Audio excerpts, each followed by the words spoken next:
안녕하세요. 이번에 대학 특성화 분야 온라인 산업체 단기 강좌 중에서 인공지능 부분을 강의하게 될 유근재라고 합니다. 제가 오늘 간단하게 소개해 드리고 싶은 부분은 인공지능 기술을 활용한 스마트 팩토리 활성화 방안이라는 주제로 제가 오늘 강의를 하려고 하는데요. 아무래도 이제 조금 이미 인공지능이라는 부분에 대해서는 굉장히 잘 알고 계시기 때문에 그 부분은 그냥 제가 간략하게 한번 더 리뷰하는 수준으로 해봤고요.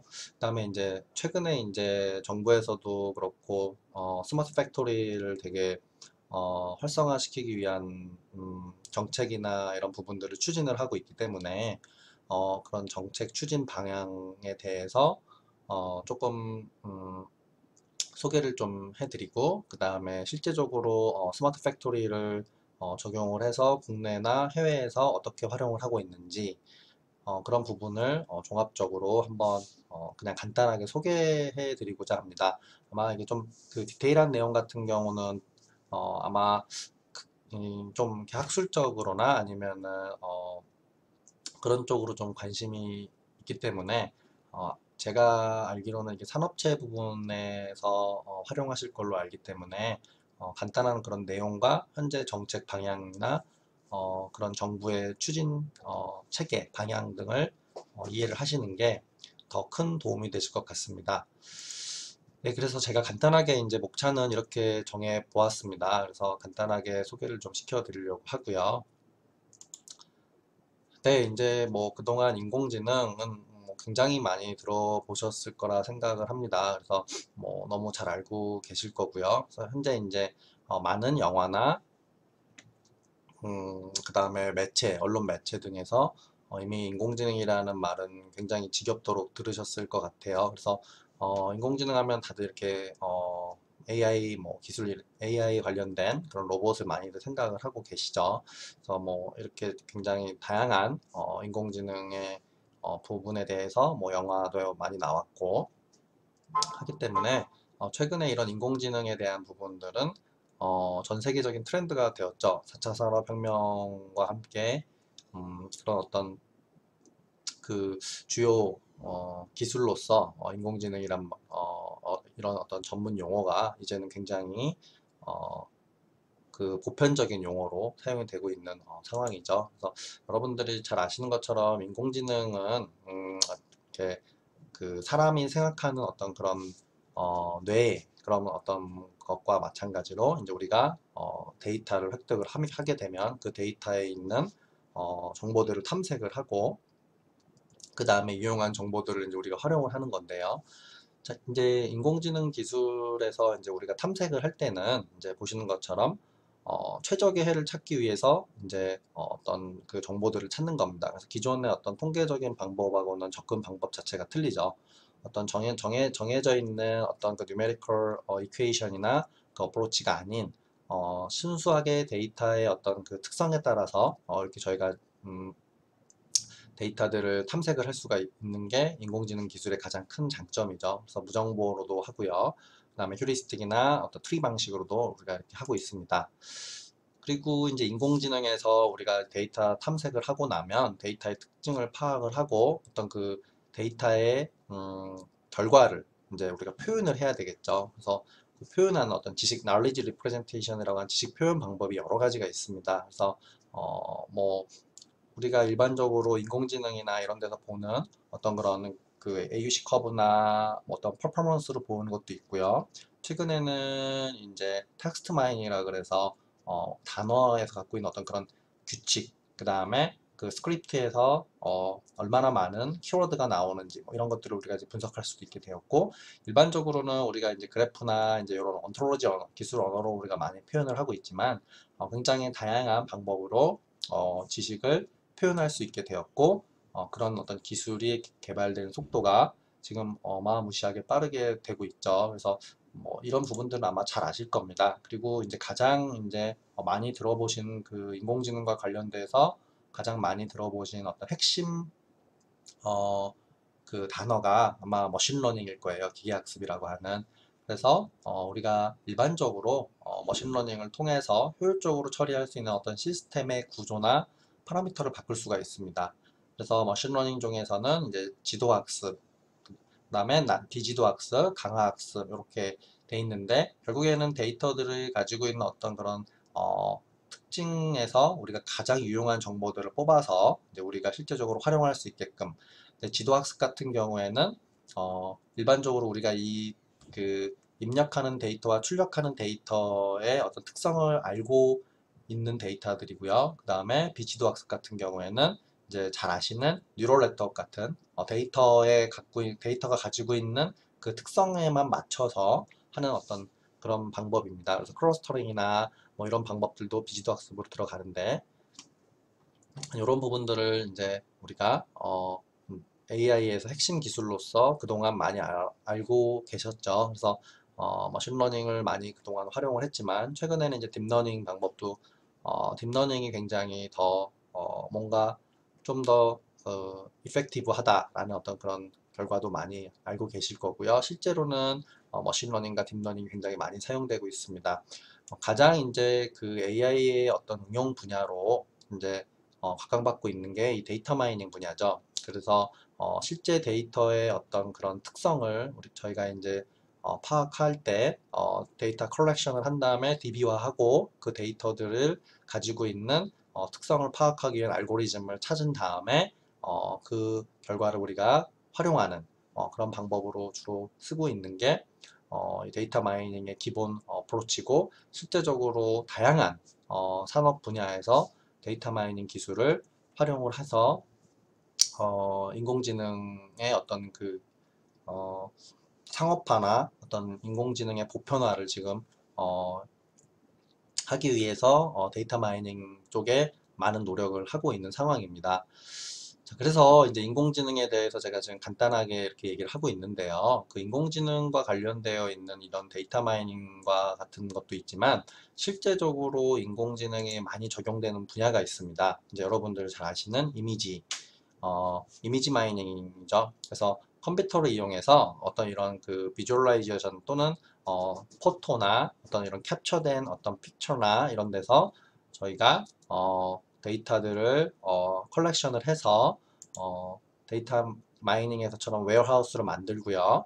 그 다음에 이제 이 패턴에 대한 어떤 인식을 통해서 특징을 추출을 하고요. 그 다음에 이제 고수준의 어떤 비전으로 저희가 이런 특성을 갖고 있는 거는 어떤 거다라는 어떤 그런 컴퓨터 비전 쪽에서 굉장히 유용하게 사용되고 있는 게 또 인공지능 기술입니다. 그래서 뭐 굉장히 많은 분야에서 쓰고 있습니다. 뭐 안면 인식뿐만 아니라 어떤 그 현재는 아직 보편화되지 않았지만 사람들이 가지고 있는 어떤 열적 열화상 부분을 이제 이렇게 캡처를 해서 대체적으로 사람들이 일반적으로 평균적으로 갖고 있는 것과 그렇지 않은 것을 구분을 하는 부분도 하고 있고, 뭐 코로나 환자들이 갖고 있는 어떤 이런 분포, 열적 분포나 이런 것도 열화상 카메라에서 얻은 그 데이터들을 통해서 최근에 연구도 진행하고 있고요. 그다음에 뭐 다양한 그런 어떤 인식 기능이나 그다음에 건물 같은 거를 캡처를 해서 복원을 할 수 있는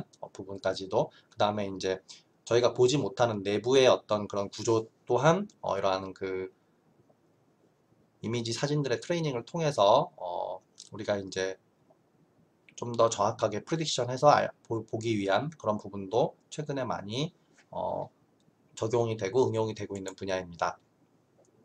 그 다음에 이제 아마 그 인공지능의 대표적인 어떤 그 응용 분야라고 하면은 결국에는 로보틱스 분야일 것 같습니다. 굉장히 그 산업 그 제조 시설에서 첨단적으로 혁신적인 기술로서 각광을 받고 있는 부분이고요. 실제적으로 이제 뒤에서 얘기할 그 스마트 팩토리와 굉장히 연관이 높은 기술이 이제 로보틱스 기술입니다. 그래서 로보틱스와 관련된 여러 가지 뭐 기계, 센서, 그다음에 인공지능 기술들이 종합적으로 융합이 된 기술로서 이런 로보틱스 기술은 굉장히 지금 각광을 받고 있고 굉장히 다양한 분야에서 활용이 될 수 있는 고부가 가치 기술로서 여겨지고 있습니다. 그다음에 이제 이런 에이전트, 그래서 최근에 이제 여러분들 잘 알고 계시는 어떤 그런 자율운행 같은 것도 이런 인공지능을 통해서 하고 있는 거고요. 그래서 저희가 지금 이제 뭐 소프트웨어뿐만 아니라 그다음에 피지컬, 그다음에 어떤 리액티브나 딜리버레이트, 그다음에 학습 같은 트레이닝 같은 것도 모두 다 이제 인공지능을 통해서 할 수 있는 그런 어떤 기반이 갖추어져 있습니다. 그리고 어떤 기술적인 개발도 점점 계속 어, 진보가 되고 있고, 그 다음에 이제 그런 어떤 기술적인 진보의 핵심 역할을 하는 것은 결국엔 데이터겠죠. 그런 데이터를 저희가 얻을 수 있게 하기 위해서 최근에 이런 센싱 기술도 굉장히 많은 발전을 이루었고, 그 다음에 잘 아시는 드론 같은 경우도 굉장히 고부가 기술로서 인공지능과 많은 연계가 되어 있습니다. 그래서 어, 지금 이제 제가 대표적으로 이렇게 간단하게만 좀 말씀을 드리고 있는데, 인공지능이 응용될 수 있는 분야는 굉장히 다양합니다. 그래서 해양뿐만 아니라 뭐 환경에서도 응용될 수 있고, 산업에서도 응용될 수 있고, 그 다음에 뭐 식품, 뭐 제조, 뭐 모든 분야에서 다 지금 응용이 될 수 있어서 인공지능 쪽에 굉장히 많은 관심을 가지고 있고, 실제 이제 이러한 인공지능 기술이 스마트 팩토리에 적용이 되고 있죠. 그다음에 최근에는 이제 지금 정부가 추진하고 있는, 그리고 이제 기후변화에 대응하기 위해서 전 세계적으로 추진하고 있는 그런 어떤 탄소 중립에도 이런 스마트 팩토리나 어떤 스마트 팜 뭐 이런 것들이 지금 굉장히 각광받고 있죠. 실제적으로 우리나라뿐만 아니라 전 세계적으로 많은 부분들에 대한 기술이 개발이 되고 있고, 이제 실용화를 하기 위해서 아직도 많은 노력을 하고 있지만 일부는 실용화가 되었거든요. 그래서 그런 어떤 부분에 대해서도 이제 조금씩은 저희가 좀 인식을 하고 제조나 어떤 산업체에서 이런 스마트 팩토리를 이제 우리도 할 수 있게끔 준비를 해야 될 필요가 있지 않나 싶어서 제가 이제 이런 주제를 가지고 오늘 좀 강의를 준비해 봤습니다. 자, 이제 여러분들이 혹시나 이제 스마트 팩토리를 조금 낯설어 하실 수도 있겠지만 아마 굉장히 관심들도 많으실 것 같고요. 그 다음에 굉장히 익숙한 또 언어일 수도 있을 것 같습니다. 그래서 좀 고민을 했는데 우선은 그냥 그 스마트 팩토리가 가지고 있는 전반적인 어떤 정의를 간단하게 좀 말씀을 드리는 게 좋을 것 같습니다. 그래서 스마트 팩토리는 제품의 어떤 기획, 설계, 생산, 유통, 판매 등 전 생산 과정을 ICT, 최근에 그런 어떤 그 인공지능 기반의 정보화 기술을 통해서 어떤 최소의 비용과 시간으로 어, 맞춤형 제품을 생산하는 어떤 진화된 공장을 의미하죠. 그래서 결국에는 로보틱스 기술이 제가 전 슬라이드에서 말한 것과 같이 로보틱스 기술이 이 이제 스마트 팩토리에서 핵심적으로 사용되고 있는데요. 아무래도 이런 진화된 어떤 그런 공장, 기존의 어떤 그 사람이 하는 노동적인 그런 노동 집약형 공장에서 이제는 컴퓨터가 하는, 정보통신 기술이 하는 어떤 그런 효과적인 공장으로 이제 탈바꿈하는 그런 지금 시대에 와 있죠. 그래서 전 과정에서 스마트 팩토리는 그 IoT나 AI, 빅데이터 등이 서로 연계가 되어 있고, 이 기술들을 통해서 자동화가 구현이 돼서 노동력이 굉장히 절감이 되고, 그 다음에 어떤 그런 제품의 품질도 향상이 되고, 어떤 그 공정 자체에 대한 프로세스를 효과적으로 운영할 수 있어서 공장을 운영하는 데 있어서는 굉장히 좋고, 또 최근에는 어떤 그런 오염물질도 배출량이나 이런 것도 센싱이나 이런 걸로 다 데이터 컬렉션이 되기 때문에 어떤 상황에서 어떤 그 오염물질이 많이 나오는지도 또한 우리가 모니터링을 할 수 있기 때문에 굉장히 유용한 어떤 그런 기술이라고 할 수 있습니다. 그래서 최근에 이런 스마트 팩토리 기술이 굉장히 음, 활발하게 지금 이제 새로운 어떤 트렌드로 자리 잡고 있고요. 이제 하나의 공장에서 대량 생산을 위해 이제 오토메이션을 구축했지만, 스마트 팩토리는 어떤 그 공장들을 하나로 연계해서 상호 연동돼서 할 수 있다라는 굉장히 큰 장점이 있습니다. 그래서 4차 산업혁명과 굉장히 연계가 높은 그런 어떤 기술을 할 수 있고요. 그래서 스마트 팩토리는 기획 설계, 생산, 유통 판매라는 어떤 이런 그 단계별로 구축이 되어 있습니다. 그래서 이 부분들은 제가 뒤에서 조금 더 설명을 드리도록 하겠습니다. 자, 그럼 스마트 팩토리에 왜 관심을 가져야 하나라는 것은 결국에는 제조업의 어떤 그런 중요성에 어떤 그 초점을 맞추고 있죠. 기존의 어떤 그 제조 산업이 가지고 있는 어떤 가치 창출이나 일자리 창출 등에 대한 기여가 굉장히 크기 때문에 그리고 또 최근에 어떤 그런 경제 성장의 원동력은 결국에는 제조 산업이 되고 있잖아요. 그래서 제조 산업의 중요성이 굉장히 높기 때문에 스마트 팩토리를 도입을 해야 된다라는 어떤 그런 어, 그 인식이 굉장히 강해졌고요. 그래서 스마트 팩토리를 통해서 실제로 시장이 지금 굉장히 급진적으로 성장을 하고 있습니다.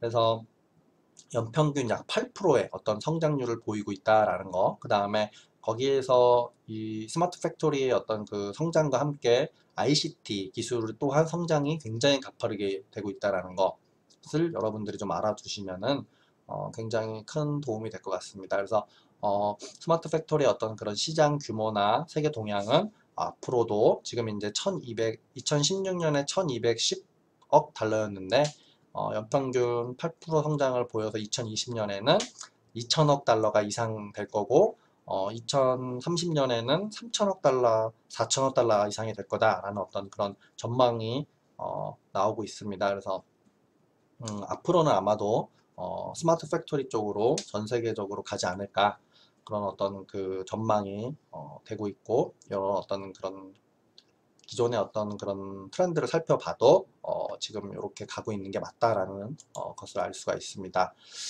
국내의 어떤 상황을 살펴보면 국내도 지금 이제 전 세계적인 어떤 트렌드에 비해서 더 고성장을 하고 있는 게 이제 국내 현재 상황입니다. 그래서 11.2% 정도 우리나라는 이제 2016년에 3조 8천억 원이었는데 2021년에 6조 3천억 원대로 이제 예상이 되고 있죠. 그래서 어떤 그 사회 구조적 변화나 정부의 어떤 지원 정책이 굉장히 강화되고 추진이 되고 있어서 대기업뿐만 아니라 중소기업에서도 스마트 팩토리를 도입하고자 하는 그 필요성에 대해서 모두 인식을 하고 있고 실제로 이제 스마트 팩토리를 도입하기 위한 어떤 기반들을 구축을 하고 있는 상황입니다. 그래서 스마트 팩토리가 앞으로 어떤 산업체에서 맡게 될 역할은 굉장히 크지 않을까 그렇게 지금 예상을 하고 있고요. 실제 어떤 그 정부나 어떤 그런 추진 현황을 좀 살펴보면은 추진 현황이나 정책을 좀 살펴보면은 해외 같은 경우에는 이미 ICT를 통한 제조업 경쟁력 강화 정책을 수립하고 추진하고 있는 상황입니다. 그래서 미국, 독일, 일본 등에서는 이미 하이테크 비전으로 이렇게 다 활용을 지금 하고 있고 그 다음에 정책이 이미 추진이 되고 있죠. 그래서 4차 산업혁명을 선도하는 기술은 결국엔 ICT 생산 공정이다라고 독일은 아예 정부의 어떤 정책과 법적 지원을 통해서 제조 산업의 어떤 그런 부흥을 이제 다시 독일이 일으키려고 지금 스마트 팩토리를 굉장히 활성화하고 있고요.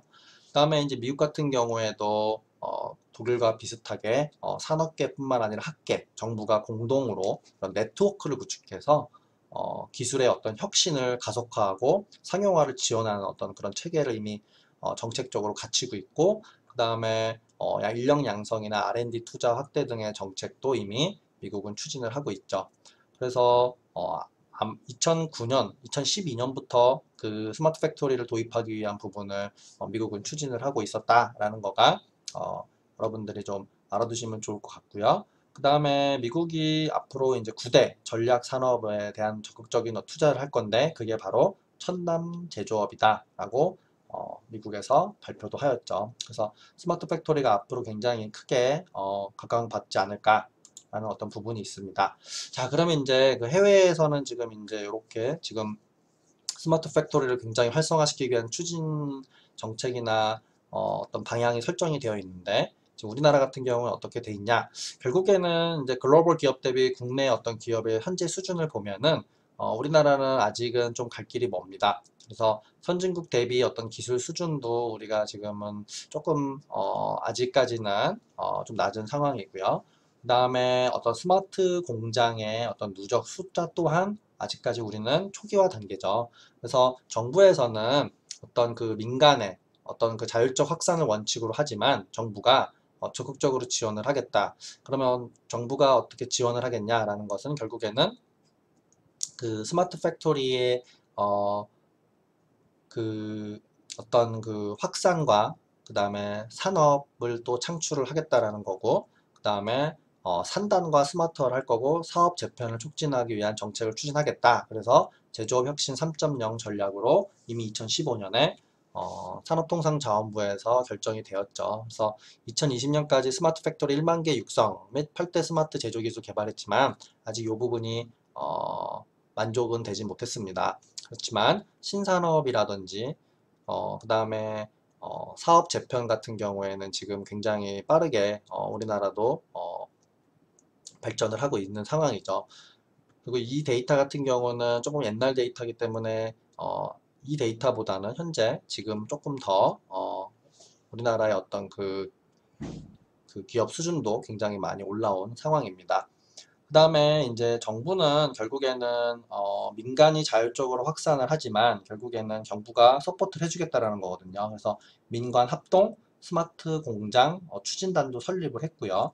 그 추진단이 실제적으로 사업을 또 굉장히 지원을 하고 있습니다. 산자부와 중소기업 벤처부뿐만 아니라 최근에는 국토부, 환경부, 뭐 농림부 등에서 모두 다 지금 이제 스마트화를 위한 어떤 그 R&D나 그 다음에 사업화, 그 다음에 기술 개발 이런 부분들을 지원을 하고 있기 때문에 우리나라도 적극적으로 현재는 좀 지원을 하고 있고 그 지원을 통해서 스마트 공장의 확산이나 고도화를 통한 부분을 계속 이제 발전을 시키고자 노력을 하고 있고요. 그 부분에 대해서는 이제 기술 개발뿐만 아니라 어떤 R&D 그리고 R&D를 위한 기술 개발뿐만 아니라 인력 전문 인력 양성 부분도 들어가 있습니다. 그래서 앞으로는 정부의 추진 정책뿐만 아니라 전 세계적인 트렌드가 결국에는 이제 ICT 기반의 어떤 그 정보 기술 패권을 누가 갖냐가 굉장히 중요한 그 핵심 기술이 될 거기 때문에 이 부분에 대해서는 아마 전 세계적으로 굉장한 컴피티션이 예상이 되고 있죠. 그래서 우리나라도 굉장히 적극적으로 지금 이 부분에 대응하기 위해서 투자를 하려고 하고 있고 지원을 하려고 정부가 하고 있기 때문에 스마트 팩토리 같은 경우에도 아마도 보다 적극적으로 더더욱이 보급화가 또 상용화가 되기 위한 어떤 정부의 지원이 강화될 것으로 이렇게 좀 예상이 되고 있습니다. 그래서 이런 스마트 팩토리 부분에 관심이 있으시면은 그런 어떤 정부의 추진 방향을 한번 잘 살펴보시는 것도 도움이 될 것 같습니다. 자, 스마트 팩토리는 이제 일반 공장이랑 약간 좀 다른 부분이 있습니다. 간단하게 그냥 스마트 팩토리가 가지고 있는 특징을 말씀드리면은 일반 공장은 이제 생산 설비와 제어 시스템을 해서 공장을 관리하지만 스마트 팩토리는 결국엔 자동화, 지능화가 핵심입니다. 핵심 키워드고요. 그래서 모든 데이터들을 센싱을 통해서 수집을 하고 그 데이터들을 통해서 전 주기적인 그다음에 전 과정에 대한 제어를 하겠다라는 거거든요. 그것을 제어를 어떻게 하겠다라는 거면은 결국 인공지능 기술로 하겠다라는 겁니다. 그 데이터 센서로 수집한 거는 결국엔 빅데이터와 연계가 될 거고요.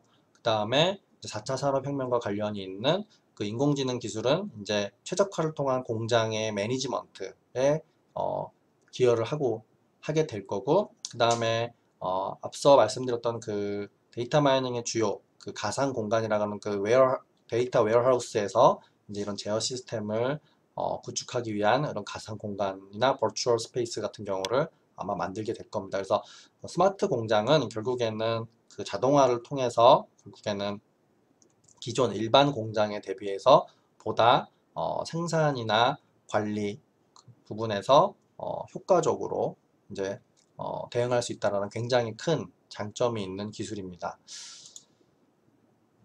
자, 그래서 이제 앞에서 보신 것처럼 굉장히 큰 장점이 있는 기술이다라고 했는데 결국에는 스마트 팩토리가 가지고 있는 핵심 기술이 있습니다. 그 핵심 기술들에 대한 부분들을 이해를 하시는 게 아마 굉장히 좋으실 것 같은데요. 결국에 가장 큰 핵심 기술은 ICT와 IoT입니다. 그다음에 이제 사이버 분리 시스템 같은 경우도 어떤 자동화의 어떤 그 지능화에 기여를 하지만 결국에는 이 모든 기술은 다 ICT 하나로 연계가 될 거거든요.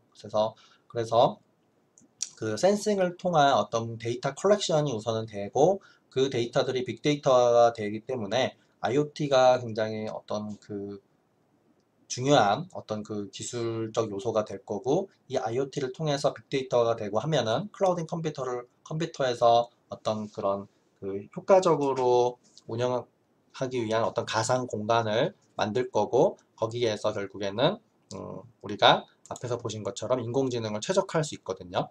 그래서 이런 그 기술들이 아마 핵심 기술이기 때문에 이 부분들에서 좀 스마트 팩토리와 굉장히 큰 관련이 있다. 스마트 팩토리를 하고자 한다면은 결국에는 ICT 기술에 대한 어떤 그런 전반적인 널리지를 확보를 하고 있어야 되고 전문가를 육성을 해야 된다라는 겁니다. 그래서 이런 어떤 그런 핵심 기술들만 우리가 잘 확보하고 이 핵심 기술들에 대한 어떤 관심을 가지고 계신다고 하면은 앞으로 스마트 팩토리에서 어떤 그 스마트 팩토리를 구축을 하시는데 큰 도움이 되실 것 같고요. 실제 스마트 팩토리를 굉장히 잘 적용한 사례가 있습니다. 그래서 이제 간단하게 소개를 시켜 드릴 건데요. 그 LS 산전의 청주 공장을 보면요. 그 전체 어떤 그런 시스템을 중심으로 현장 데이터를 연결을 하고 그 부분으로부터 생산부터 관리, 그 다음에 전 과정에 대한 부분을 자동화 시스템을 구축을 해서 그 어떤 센서와 그 다음에 IoT 기술이 적용이 된 어떤 그 가장 우수한 그 사례로 뽑히고 있는 스마트 팩토리 국내 적용 사례입니다. 그래서 그 이미 1990년대부터 자동화 시스템을 구축하고자 하였고 2008년도부터는 자동화 설비 시스템이 추진이 돼서 ICT와 자동화 기술 융합을 통해서 맞춤형 어떤 그런 생산도 가능하고 시스템의 변혁도 구현을 했다. 그런 부분이 굉장히 우수한 사례고요. 그다음에 이제 다음으로 소개시켜드리고 싶은 건 이제 포스코의 ICT 스마트 팩토리입니다. 그 제조 공정을 결국에는 그 앞에서 보신 이 공정에 대한 모든 부분을 관리를 하겠다라는 겁니다. 그래서 생산뿐만 아니라 품질, 안전, 에너지, 설비, 그리고 환경까지 이 모든 걸 다 관리를 하기 위한 어떤 그 스마트 팩토리를 구현을 하겠다라는 게 이제 포스코의 비전 팩토리인데요. 그래서 ICT의 어떤 그 요소 기술들이 모두 다 이제 첨단 ICT 기술이 연계가 되었고 IoT와 빅데이터 이 스마트 팩토리의 핵심 기술들이 모두 다 연계가 되었습니다. 그래서 지금 이제 스마트 팩토리에 어떻게 보면은 앞으로 이제 이렇게 가야 되지 않냐라는 어떤 그 방향성을 제시한 어떤 사례로서 제가 생각을 하고 있는데 왜 그러냐면은 생산과 품질, 안전, 에너지, 설비 같은 경우에는 기존에 하였지만 그 환경까지 이제는 관리를 하겠다라는 게 또 약간의 좀 차이가 있는 부분이고요. 이런 부분은 결국에는 기후변화와 연계가 되기 때문에 앞으로는 아마 이런 규제나 이런 게 굉장히 강화될 거고 탄소 중립과 관련된 탄소권이나 탄소 배출 거래제나 이런 부분들에 대해서 아마 다들 알고 계신 것처럼 강화가 될 겁니다. 그래서 그 파리 기후 협약에 이제 이미 우리나라도 동의를 한 상태이기 때문에 이런 부분까지 세부적으로 관리를 할 필요가 있다. 그래서 이제는 전반적인 어떤 그 전통적인 스마트 팩토리에서 하는 부분뿐만 아니라 이런 부분까지도 같이 고려를 하고 있다라는 게 굉장히 모범 사례로서 좋은 것 같아서 제가 좀 소개를 하고자 했고요. 지금 이제 앞에서 보여드린 두 가지 같은 경우에는 이제 대기업이었다 그러면은 이제 중소기업에도 이렇게 굉장히 다양하게 스마트 팩토리화를 하기 위해 노력을 하고 있습니다.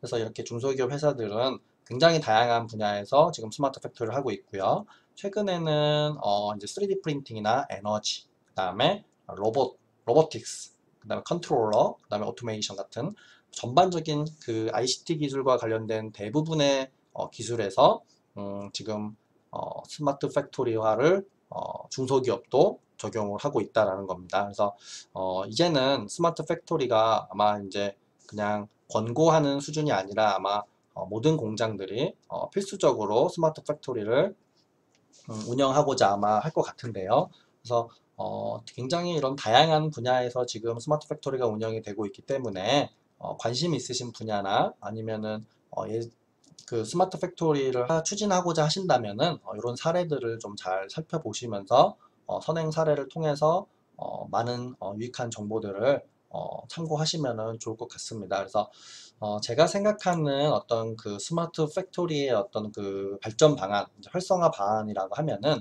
결국에는 생산 시스템의 어떤 그런 부가가치가 극대화되어야 됩니다. 그래서 하드웨어나 소프트웨어가 당연히 더 지금보다 발달이 되어야 할 거고요. 그렇게 되면은 결국에는 ICT형 어떤 그 기계 장비, 생산 시스템 패키지 어떤 공급이 확대가 될 필요가 있습니다. 그래서 앞에서 중소기업에서 보신 것처럼 이런 플랫폼이라고 말을 할 수 있을 것 같은데요. 이런 부분들이 결국에는 굉장히 중요할 거고요. 이 부분이 만약에 플랫폼이 구축이 된다 그러면은 굉장히 부가가치가 높은 어떤 맞춤형 생산이 될 거고 그 전 과정에서 나오는 데이터들이 컬렉션이 될 거고요. 지금 보시는 것처럼. 그럼 이렇게 컬렉션된 데이터들은 결국에는 클라우드 시스템 기반으로 인공지능화 돼서 어떤 최적의 공장을 운영하기 위한 어, 시스템을 설계하고 모니터링 시스템을 구축을 할 수가 있을 거거든요. 그래서 이런 어떤 소프트웨어와 하드웨어의 동반적인 어떤 성장이 필요하다라는 겁니다. 그리고 이런 부분들이 결국에는 어떤 국가의 경쟁력을 높일 수 있고 앞으로 스마트 팩토리의 어떤 그런 기술적 우위를 확보하는데 굉장히 필요한 기술이지 않을까라는 좀 생각이 들었고요. 그 다품종의 어떤 생산 체제에서는 이제 그 통합적인 솔루션의 그런 부분이 운영이 되게 중요하다라는 좀 생각이 들었습니다. 그래서 만약에 그 어떤 그 맞춤형이 아닌 어떤 다양한 품종에 대한 어떤 생산을 하고 싶은 스마트 팩토리가 앞으로 이제 아마 더 생길 것 같은데요. 그런 부분에서는 어떤 그 시장의 환경 변화에도 대응하는 ICT의 어떤 그런 기술을 확보하고 개발하는 게 필요하지 않을까. 그래서 제가 볼 때는 전반적으로 어떤 그 포스코가 운영하고 있는 어떤 생산 관리와 품질 관리, 안전 관리 이런 부분들이 전반적으로 굉장히 앞으로는 우리가 그 활성화시키기 위해서 이런 부분들이 필요할 것 같은데요. 그 중에서도 아무래도 부가가치가 극대화될 수 있는 방안을 우선적으로 좀 생각을 해야 되지 않을까 이런 어떤 그 부가가치가 극대화되게 되면 결국에는 품질 관리를 할 거고요. 그런 품질 관리를 하다 보면 결국에는 에너지 어떤 그런 관리도 당연히 설비 관리도 당연히 하게 될 겁니다. 그렇게 되면은 최종적으로는 환경 관리도 하게 될 거고요. 그래서 앞으로는 어떤 이런 인공지능 기술 중에 어떤 핵심 이 ICT 기술이 이제 고부가가치 기술로서 스마트 팩토리를 활성화시키는 데 굉장히 기여할 거기 때문에 이런 기술, 인공지능 기술들을 활용하실 필요가 있을 것 같습니다. 그래서 이런 부분들을 이용해서 저희가 스마트 팩토리화를 점점 더 진행을 하게 된다면 아마 국제적인 리더십도 우리나라가 좀 구축할 수 있지 않을까. 비록 시작은 늦었지만 그런 부분에 대해서는 경쟁력을 굉장히 확보할 수 있지 않을까. 그런 생각을 좀 한번 해봤습니다. 제가 오늘 이제 강의로 준비한 부분은 이 정도였고요. 이제 장시간 동안 이제 강의 듣느라 수고 많으셨고요. 혹시나 좀 그 전반적인 어떤 이런 내용에 대해서 궁금한 점이나 어, 좀 질의사항이 있으시면은 제 이메일이